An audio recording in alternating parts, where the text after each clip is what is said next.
کہ میں بخاری شریف کی حدیث مبارکہ ہے، حضرت معروف رضی اللہ تعالیٰ عنہ فرماتے ہیں کہ میں ابو ذر رضی اللہ تعالیٰ عنہ سے مقام ربضہ میں ملا، تو میں نے دیکھا کہ ابو ذر رضی اللہ تعالیٰ عنہ ایک جوڑا پہنے ہوئے ہیں اور آپ کا غلام بھی وہی جوڑا پہنے ہوئے ہے۔ میں نے وجہ پوچھی کہ آپ نے وہی جوڑا جو آپ نے پہنا ہے اپنے غلام کو بھی پہنایا ہے؟ تو حضرت ابو ذر رضی اللہ تعالیٰ عنہ نے فرمایا کہ میں نے ایک شخص یعنی غلام کو برا بھلا کہا، اس کی ماں کے ذریعے اس کو عیب لگایا، ماں کی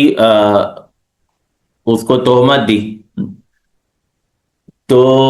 رسول اللہ صلی اللہ علیہ وسلم نے ملاحظہ فرمایا تو فرمایا اے ابو ذر، تو نے اس کی ماں کو عیب لگایا، بے شک تجھ میں ابھی کچھ زمانہ جاہلیت کا اثر باقی ہے، ملازم تمہارے بھائی ہیں۔ دیکھیں رسول اللہ صلی اللہ علیہ وسلم کا انداز سمجھانے کا اور الفاظ، فرمایا ملازم تمہارے بھائی ہیں، ملازم بھائی ہیں، بھائیوں جیسا سلوک کیا جائے گا، بھائیوں والا برتاؤ کیا جائے گا۔ اللہ نے انہیں تمہارے ماتحت کر دیا ہے، تو جس کا ملازم اس کا بھائی ہو تو اس کو بھی وہی کھلائے جو آپ کھاتا ہے، اور وہی پہنائے جو آپ پہنتا ہے،